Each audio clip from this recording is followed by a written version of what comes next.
Let's talk about identifying limiting beliefs. Now, limiting beliefs is basically a belief that is limited so much so that you don't believe you can overcome them. Now, in order to overcome a limiting belief, you first have to identify them.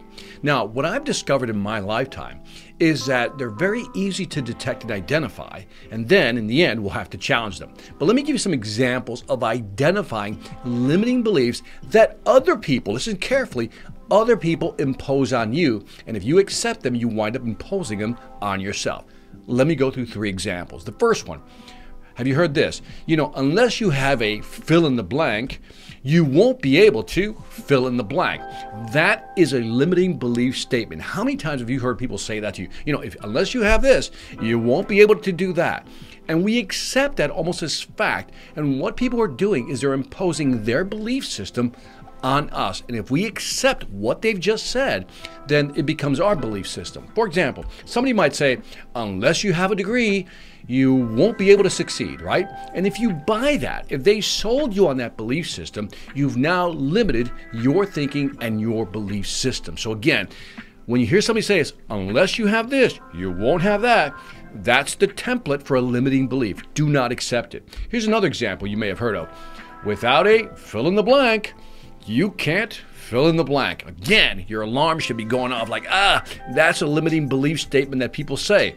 Like, for example, without a big investment, you won't be able to start your business. Well, that's not necessarily true.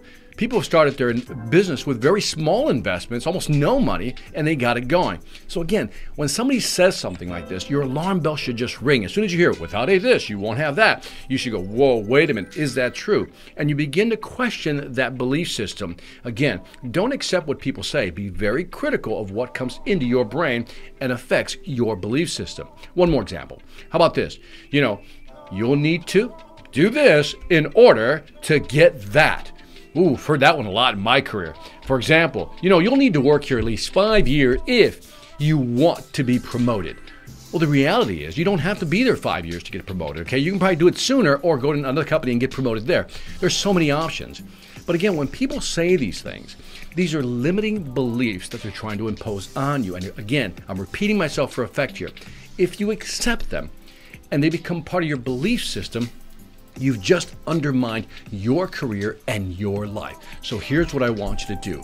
Identify, be aware, like an antenna, pick up on these. If this, you can't do this. If you want this, you'll have to do that. These are, again, signals. These are limiting belief systems that people are trying to sell you. And what you need to do is first identify the belief system and then challenge the belief system. Is that really true? Do I really need a lot of money in order to start a business? Do I really need to be there 5 years in order for me to just get promoted? Do I really need a degree to be successful? Challenge these belief systems and you're going to find there's a lot of holes in them. In other words, they're not true.